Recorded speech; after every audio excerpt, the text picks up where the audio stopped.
habang nakatutok tayo sa napakaraming problema ng Pilipinas. Ang mga hindi matapos-tapos na kaso sa mga pagdinig sa Kongreso patungkol sa likod ng misteryo ng pugo, sa pagtakas ni Alice Guo palabas ng Pilipinas, sa pagkakahuli kila Cassandra Ong at Sheila Guo na kasama ni Alice Guo na tumakas ng Pilipinas, mga issue sa mga Duterte at Marcos family, at ang kinasasamputan ng anak ni Nino Mulak na si Sandro Mulak laban sa mga executive ng GMA ay isang malaking pasabog mula sa ating administrasyon sa ating Pangulo, ang talaga namang hindi napapansin ng mga Pilipino. Ang isa sa pinakamalaking problema ng ating bansa ay ang malaking utang natin mula pa sa panahon ng pamumuno ng mga Aquino, at ngayon talaga namang ako rin ay namangha dahil kada taon ay lumalaki at lumulobo ang utang ng Pilipinas, gayon din sa Amerika. Ngunit ang nakakamangha ang pagkakaupo ng ating Pangulong Marcos sa kanyang 2 taong termino ay talaga namang nakakamangha dahil halos 30% hanggang 50% ng ating utang ay talaga namang posibleng mabayaran sa kanyang termino pa lamang. Ngunit nakikita ko na tila baga napakabilis na bumaba ng utang ng Pilipinas. Mula 15 trilyon ay bumababa ito ng humigit kumulang 2 trilyon halos kada taon, at ang nakikita ko bago aalis ang ating Presidenteng Bongbong Marcos Jr. ay bayad na ang lahat ng utang ng Pilipinas. Halika, atin itong pag-usapan mga kaibigan. Ito ang The Great Controversy ni Ellen G. White.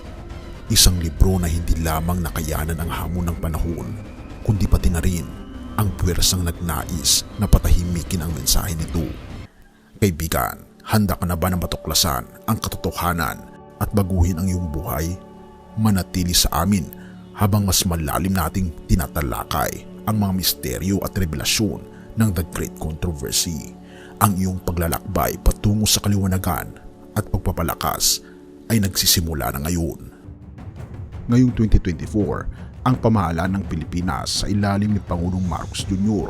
ay nakatakdang magbayad ng record na halagang utang na umaabot sa humigit kumulang 2.05 trilyon pesos.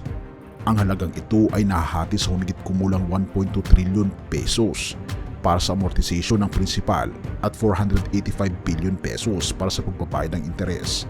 Ang karamihan sa mga pagbabayad na ito ay humigit kumulang 77% ay mapupunta sa domestic creditors, habang ang natitirang bahagi ay mabayaran sa mga dayo nagpapautang. Ang bayad na ito ay bahagyang mas mataas kaysa sa nakaplanong serbisyo ng utang para sa 2023 na sumasalamin sa patuloy na pagsisikap ng pamahalaan na pagtaas ng utang ng ating bansa na inaasahang aabot na sa 15.8 trilyon pesos sa pagtatapos ng taon.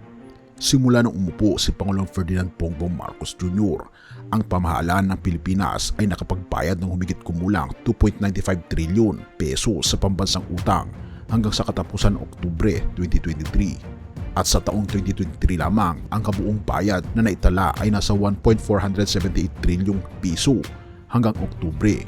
Ang halagang ito ay nagpapakita ng malaking bahagi ng pambansang budget na inilaan para sa pagbabayad ng utang, lalo na sa domestic creditors na siyang tumatanggap ng karamihan sa mga pagbabayad ng interes at prinsipal. Ayon pa sa Business Mirror at Business World Online, ngayong taon lamang, umabot na sa makabuluhang antas ang kabuang pangako ng dayuhang pamumuhunan sa Pilipinas na pinangungunahan ng mga pagsisikap ni Pangulong Marcos Jr. at ng kanyang administrasyon na maakit ang mga dayuhang kapital. Sa ikalawang quarter pa lamang ng 2024, ang mga aprobadong dayuhang pamumuhunan ay umakyat sa 189.5 billion pesos na may 220.7% na pagtaas kumpara sa parehong panahon noong nakaraang taon. Ang malakas na pagganap na ito ay kasunod ng record na 394.46 billion piso na pangako ng dayuhang pamumuhunan noong ika-4 na quarter ng 2023. Ang malaking paglago na ito ay pinapalagay sa muling pagtaas ng kumpiyansa ng mga dayuhang investor sa merkado ng Pilipinas, lalo na sa mga sektor tulad ng kuryente, gas, singaw at air conditioning na nakatanggap ng pinakamalaking bahagi ng investment.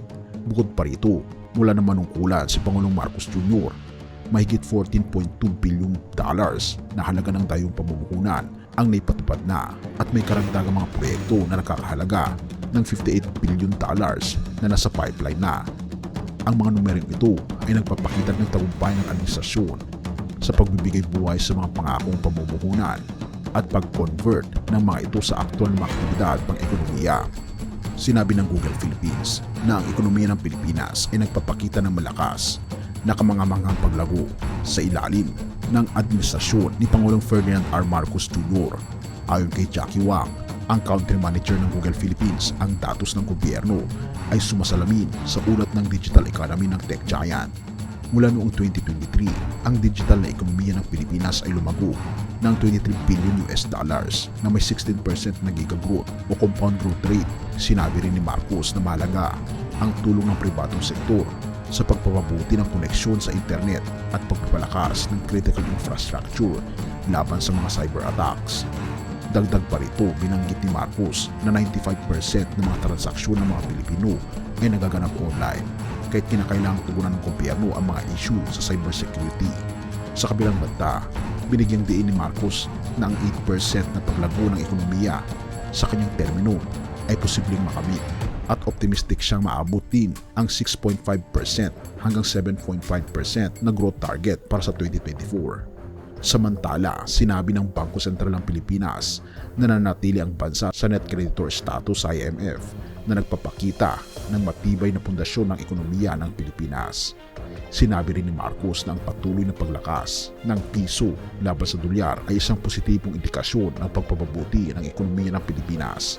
Bagamat may negatibong epekto ito sa mga overseas Filipino workers dahil sa mababang halaga ng dolyar, itinuturong ito ni Marcos bilang patunay na lumalakas ang ekonomiya ng ating bansa. Gayunpaman, binanggit din ni Marcos na hindi pa maaari magbaba ng interest rates dahil patuloy pa rin ang paglaban ng bansa sa inflation na patuloy na nakakaapekto sa presyo ng mga pangunahing bilihin, lalo na ang mga produktong agrikultural. Sa ilalim ng Administrasyong Marcos, inilunsad ang Build Better More program na kinabibilangan ng 185 infrastructure flagship projects na may kabuuang halaga na 9.54 trillion pesos o humigit kumulang $163 billion. Sa kasalukuyan, 3 sa mga proyektong ito ay natapos na, habang ang iba ay nasa iba't ibang yugto ng pagpapatupad. Sa kabila ng mga hamon ng administrasyon ni Pangulong Marcos ay patuloy nagpapatupad ng mga patakaran at inisyatibo na naglalayong palakasin ang paglago ng ekonomiya ng Pilipinas at matugunan ang mga epekto ng pandemya sa ekonomiya ng ating bansa, na kung tutuusin ay tilabaga sa paglago ng ating bansa sa ating ekonomiya ay hindi malayo na tayo ang isa sa magiging pinakamayaman sa buong Asya. Bukod pa rito, binanggit ni Balisican na upang mapanatili ang paglago ng ekonomiya sa pangmatagalang panahon, mahalaga rin ang pagpapalakas ng mga pamumuhunan at pagpapabuti ng pagganap ng export, habang patuloy na pinapalakas ang konsumo at pagpapahusay sa sektor ng serbisyo. Kinakailangan ding buhayin muli ang iba pang mga haligi ng paglago ng ekonomiya tulad ng pagmamanufacture at agribusiness upang maging mas matatag at matibay ang paglago ng ekonomiya sa darating na mga taon at dekada. Ang administrasyon ni Pangulong Marcos ay mabilis na kumikilos sa unang 2 taon nito sa pamahalaan at ayon kay Balisican, matagumpay na naisagawa at naitupad ang mga pangunahing reforma at inisyatibo upang lumikha ng mas magandang kapaligiran para sa pamumuhunan at paglago ng ekonomiya. Isinusulong ng administrasyon ang patuloy na pagsusuri, pang-aproba at pagpapalabas ng mga malaking proyekto sa infrastruktura upang matiyak na ang bansa ay makamit ang target nito na 5% hanggang 6% ng taunang paggasta sa infrastruktura na proporsyonal sa Gross Domestic Product o GDP. Sa kabila ng mga tagumpay na ito, binigyan diin ni Basilica na marami pa ring hamon na kinakailangang harapin. Kabilang na dito ang pagpapabuti ng connectivity ng mga rehiyon at pagpapatupad ng mga proyekto sa buong bansa upang masiguro ang pantay-pantay na pag-unlad. Ang pagpapanatili ng momentum ng paglago ng ekonomiya ay mangangailangan ng patuloy na pagsisikap mula sa gobyerno, pati na rin ang pagkipagtulungan ng pribadong sektor at ng mga mamayan. Gayon din, siyempre, ang ating Panginoong Diyos upang masigurong lahat ay makikinabang sa paglago ng ating ekonomiya. Kaya naman, hindi may pagkakaila ang Pilipinas ang fastest growing economy sa buong Southeast Asia, ay talaga namang isang pagpapala mula sa ating Panginoong Diyos. Filipos 2 verse 13, ang Diyos ang gumagawa sa inyo ng kagustuhang gawin ang mga bagay na nakalulugod sa Kanya, at ang Diyos din ang nagbibigay ng kakayahan upang magawa ninyo ito. Sa panahon ngayon nakikita natin kung paano kumikilos ang ating Panginoong Diyos sa ating bansa sa kabila ng mga hamon. Tulad ng sinasabi sa talata, ang ating Panginoong Diyos ang nagbibigay sa atin ng kakayahan upang maitaguyod ang ating ekonomiya at mapabuti ang ating buhay. Sa bawat hakbang ng pag-unlad, ipinapaalala sa atin na ang lahat ng ito ay mula sa Kanya. Sa gitna ng tagumpay at pagsulong, dapat tayo magpasalamat at magpatuloy na humingi ng gabay mula sa Kanya. Ang pag-asa at lakas na kailangan natin upang harapin ang mga hamon ay nagmumula sa ating pananampalataya sa ating Panginoong Diyos na siyang tunay na nag-aakay sa atin sa landas ng tagumpay at kasaganahan. Purihin ang ating Panginoong Diyos at salamat kaibigan sa iyong pakikinig. Tayo manalangin. Ama naming Diyos na makapangyarihan sa lahat na nasa langit, salamat po sa lahat ng biyayang na ibinibigay niyo sa amin at sa aming bansa. Patuloy niyo po kaming gabayan sa landas ng tagumpay at kapayapaan. Ipagkaloob niyo po sa amin ang inyo pong pagpapala sa bawat isa, lalo na sa mga pamilya na nakikinig at nanonood ng mensaheng ito.